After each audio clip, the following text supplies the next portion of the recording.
everyone, welcome back to the channel for the first of my Season 12 set reviews, and in today's video we are going to be reviewing the Gamers Market set. So let me just tell you how the set review is going to work and how it will work for future set reviews. So first I'm going to talk about the design of the actual set and the structure itself. Then I discuss the various minifigures the set has and I review each of them.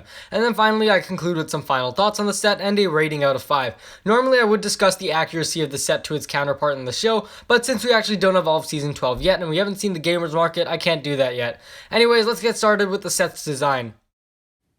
Starting off with the set's design, I will say that the design definitely isn't the main highlight of the set. That would probably be the actual minifigures and the value of the set, but the design still for what it is isn't actually that bad. And I really like this arch and how it makes use of the Prime Empire colors, those of course being black, blue, and red, and the decal looks very nice too. One thing I love about this wave is the stickers that are included, and the overall design just really works nicely to complement the set. These swords are nice, they could have filled in this blank space here, but it's not too big of an issue. And overall this arch is pretty small, but it also complements the Empire Temple pretty nicely if you put it in front of the temple, as I've heard. And these pillars look nice too. And yeah, this arch is probably my favorite of the three structures that come with this set, and I think it makes use of the colors very nicely. Next up is our item market where Pink Zane is, and this does kind of show how the set is mainly focused on accessories and such, as it does come with around 6 hats here, which is nice for customization, and just putting them on other minifigures really. It doesn't have to necessarily be the Ninjago and Gamers Market minifigures, but this structure is small. I think it could have been fleshed out a little bit more, but I still think it's fine for what it is. And then lastly is our little weaponry shop here, and I really like the colors and the emphasis on the transparent green. Also there is white and black in there as well too, and also how the weapons are kind of like a part of the design as well. You have these swords up here too, and then these green pieces on the doors too. So I think it's worked very nicely into the actual design of the structure. As for this green shredder, I mean, it looks cool, but there's not really much you can do with it. Like, you can't actually spin it from the other side, and you can't put a minifigure here either. It would be cool if the shredder, you can move it maybe like up and down, but I wish there was a bit more to do with it. And even in the back, you have the set telling you to put some weapons here. So yeah, overall the structure isn't the best, but I think it makes use of the colors pretty nicely. Let's talk about the protagonist minifigures first, and here is Jay. First of all, I want to talk about the overall wave aspects, such as the health bar, which looks really good, although it isn't actually in the season itself. It's very unique and definitely helps to add to the uniqueness of the overall wave, and it's executed very nicely. It's not really annoying looking, it doesn't interfere with the rest of the design, so overall the health bars are definitely a big win for me. Now talking about the ninja mask, I had mixed feelings at first, but generally I do like this ninja mask.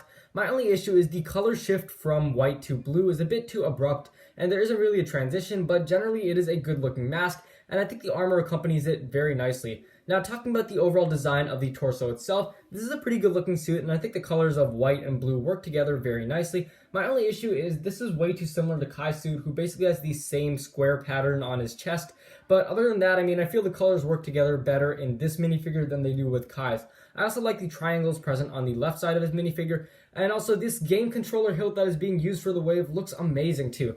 Let's take him out and let's send in Avatar Nia now. So Avatar Nia, a lot of people were complaining about the set that the Avatar minifigures are just really bland, and I don't disagree. I mean, this isn't a unique minifigure, this isn't too creative, there is no leg printing, and the torso itself, I mean, it's fine, but it's very simple. Yeah, more could have been done with this, but you know, it's fine. I don't think this is really a big issue. One thing I really like is that we're actually including hair pieces from the movie in this set, and I don't actually have any of the movie sets, so I don't really have any of the movie hair pieces either, so that is definitely a big win for me. And the breathing mask is a little bit weird looking, but hey, it works. This is not a bad minifigure, but definitely there could have been some more creativity with this.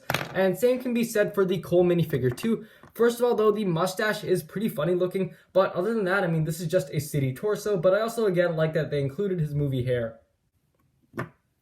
And here is Scott, a presumed ally for Season 12, and this is actually a really nice looking minifigure. I like the idea to use a hoodie and a cap for this, like they have done in the hidden side, and also the emphasis on the digital aspects kind of show that Scott is more of a digital character than the other minifigures might be. You can see a lot of those triangles present on the legs and the torso, and even his face too.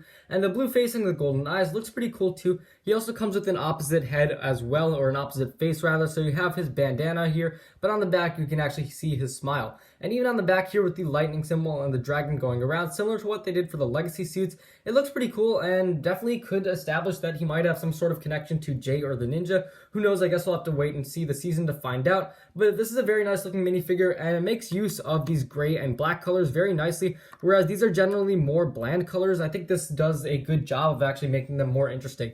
Let's take him out and let's send in Aquino, who is presumably the Gamers Market owner, or one of the item markets owner. And this is a pretty simple minifigure. I mean, not too much to say for this. I think it's cool that they used the Unagami hairpiece for him, but in black. But as for his face, I mean, definitely more originality could have been present here. This is basically just Karloff, but his torso looks fine. Very simplistic, but again, that's not really a problem. And I like the satchel as well. Now let's talk about the God minifigure of this set, and that of course would be Pink Zane. We've been waiting ages for this, and they finally delivered. And this is a really nice looking minifigure, and generally it does hold true to the original minifigure from the show, even including a little rope on the back here. My only complaint is, I mean, come on, I think they could have included the original season 1 Zane head in this rather than his movie, but you know, that's not really a big issue. You can easily swap it out. But I think this is a very nice looking minifigure, and the shade of pink is nice too, and I think it's amazing that we finally actually got this minifigure.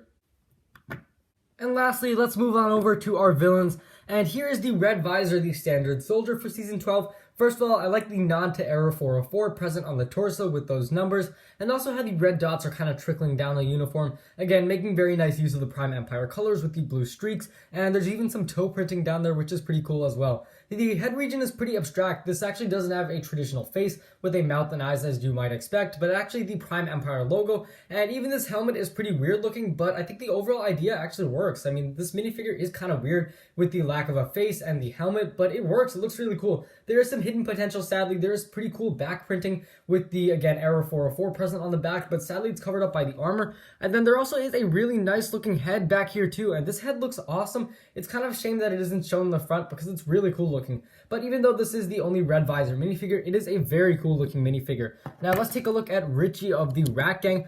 Again, another very abstract, very weird minifigure. That's kind of a trend for Season 12. Very weird ideas, but nonetheless, they look very cool as well. And I like the use of the gray straps and the green circles, and the black and pink pair together very nicely for this minifigure. Even some villain-like details with the skull and the vial. And the head mold is pretty nice too, with the visor and the pink strip going across the visor. Yeah, this is undoubtedly don't know what I'm saying. But yeah, this is undoubtedly a weird minifigure, but it's pretty cool, even with the hair and all the little details down there. Very nice minifigure, but just very weird, which isn't a bad thing at all. Last but not least is Harumi, a very basic minifigure here, making use of some orange colors, and there's not much to say about this minifigure. It's fine. I mean, that's kind of all it is. Like the other Avatar minifigures, this isn't supposed to be some crazy specific or crazy detailed minifigure, but I think the colors look nice, and maybe it's some prison jumpsuit for Harumi. I don't know. We don't know any reason why Harumi is in the set at all, but this minifigure is fine for what it is.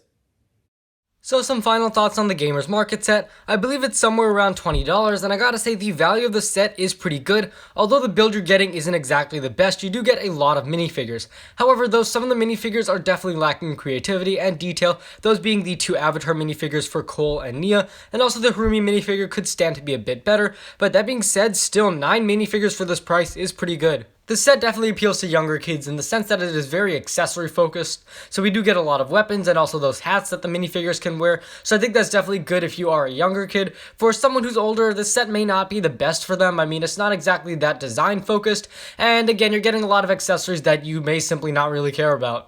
Design-wise, for a $20 set, it's not actually bad. I do quite like the arts, and I don't really have any problems with that one. But for the other 2 builds, I feel like some more could have been done to improve them, especially in the case of the item market. Had it been a little bit bigger, I think it also would have been better. And in the case of the weapon shop, the shredder on top may look cool, but that could have been a great place to include a play feature. For the reasons I've mentioned, I'm going to give this set a 3.5 out of 5. It is a decent set. Of course, there could be some improvements to make it better, and some of the minifigures, the creativity is definitely lacking, but generally I feel like the value of the set is pretty good and you're getting a lot for what you're paying for.